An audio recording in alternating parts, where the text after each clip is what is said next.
Well, hey there, y'all, and welcome to whatever this ends up being. Uh, well, I guess I'm starting this. If I'm just going to start out on why I'm recording anything whatsoever. I don't know. I'm starting this because I guess, like a lot of you, I struggle with addiction. And like a lot of you, I'm also a father.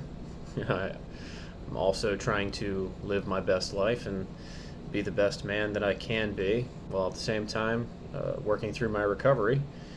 And I don't know, at the very least, even if I'm just talking to myself at the end of the day, it can be of some benefit. And then if anyone else listens in and it can help them, get through the day to day struggles, what it's like to try to be a good father and at the same time try to be successful in their recovery, then all the better. So, I guess this is just kind of chapter one of my my daily thoughts and reflections on just how things are going. Today is day 121 of sobriety, and I thank God for that.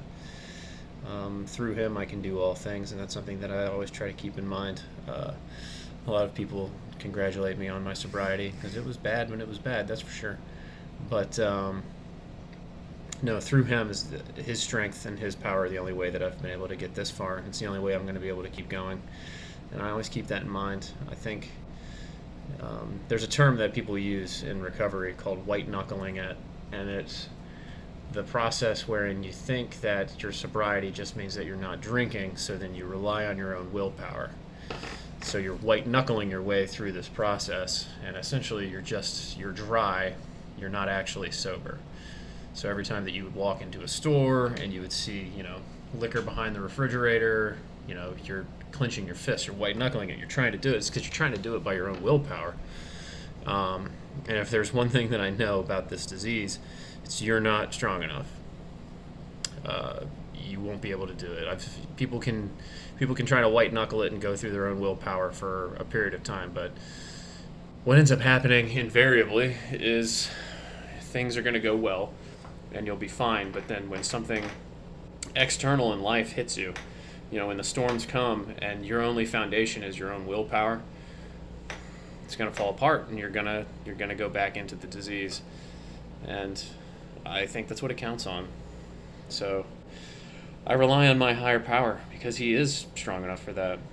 It's a story that a lot of, we all kind of learn in Sunday school if we went to Sunday school, but the man who builds his house on sand and the man who builds his house on stone.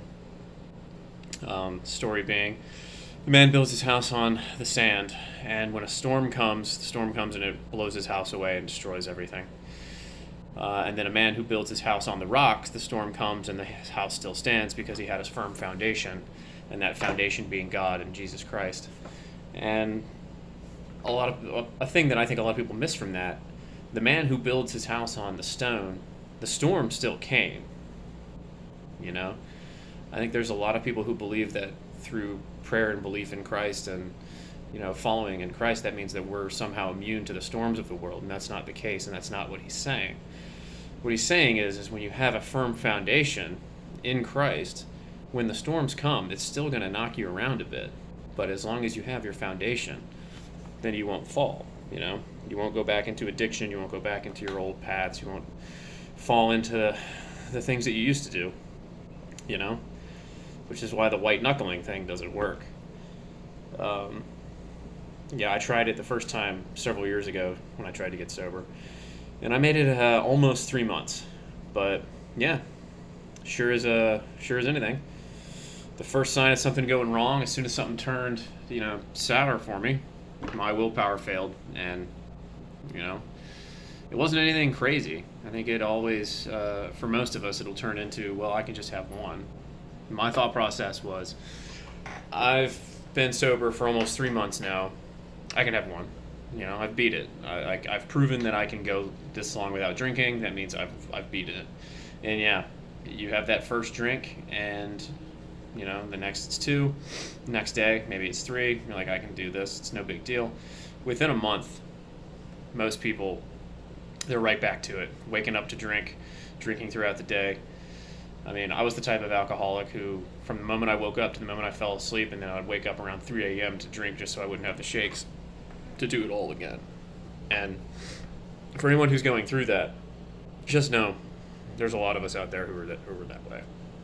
Anything that you think that you're doing that's special, oh, I'm hiding liquor from my spouse, from my significant other, I'm drinking in the shower, I walk out of work to go drink in the parking lot, I drink on the way to work, I drink on the way home from work, done it all. And a lot of us have to. And that gives me a little bit of peace, just to know that I'm not alone. And so hopefully you're not alone either. We've all been through this, the ups and downs of this thing.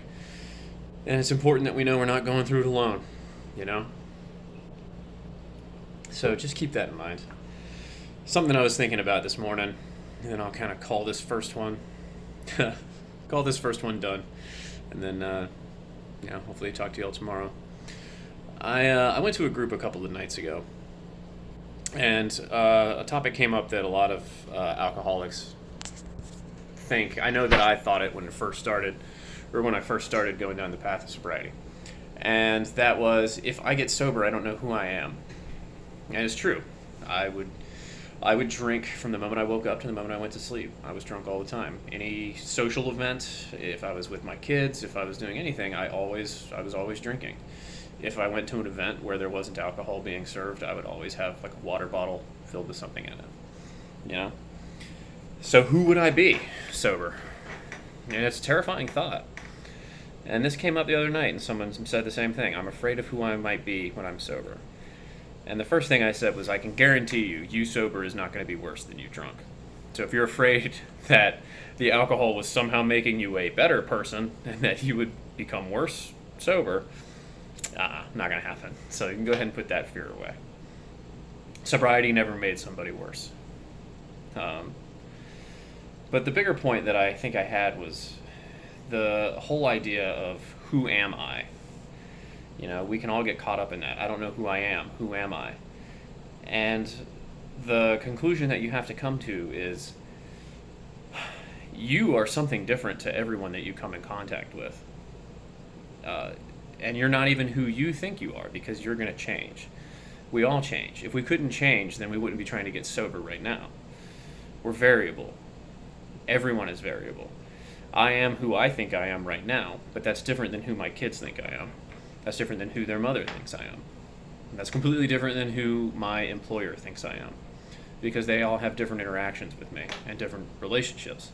If I'm walking down the street and somebody sees me, all I am to them is a guy wearing a white shirt, and that is the reality to that person. So, in a sense, who you are, as in terms of reality, is variable. It's changing. It's changing depending on who is observing. So if you think of it from a mathematical or scientific standpoint, depending on the observer, we as a variable are constantly changing. But there is a constant. Just like in a mathematical equation, there is sometimes things that are constant. There's Planck's constant, or what most people know is E equals mc squared. C being a constant, which is the speed of light.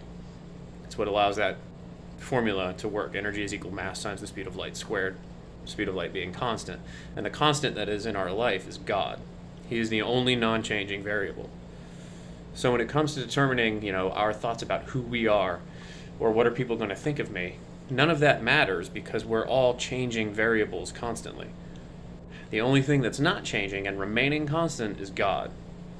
So if you're worried about who you think you are or how you're going to change, the only quote-unquote opinion that you need to worry about is what that constant thinks. And that constant knows you in and out better than you know yourself. It knows your strengths, your weaknesses, and your fears. And it wants you to come to him for your strength. And it is constant.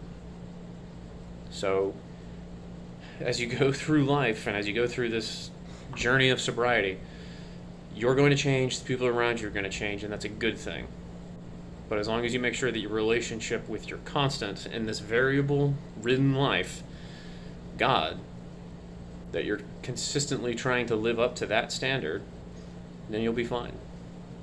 Again, I guarantee you will be a better person sober, better than you were drunk. And as long as you're not trying to float in the wind, trying to make everyone happy around you, including yourself, and you just keep your eye on that constant, look to His Word, look to His guidance, and look to His power, then you'll be all right. All right, guys. Well, hopefully I'll catch you next time. This has been a fun first outing, and I'll talk to you later. Bye.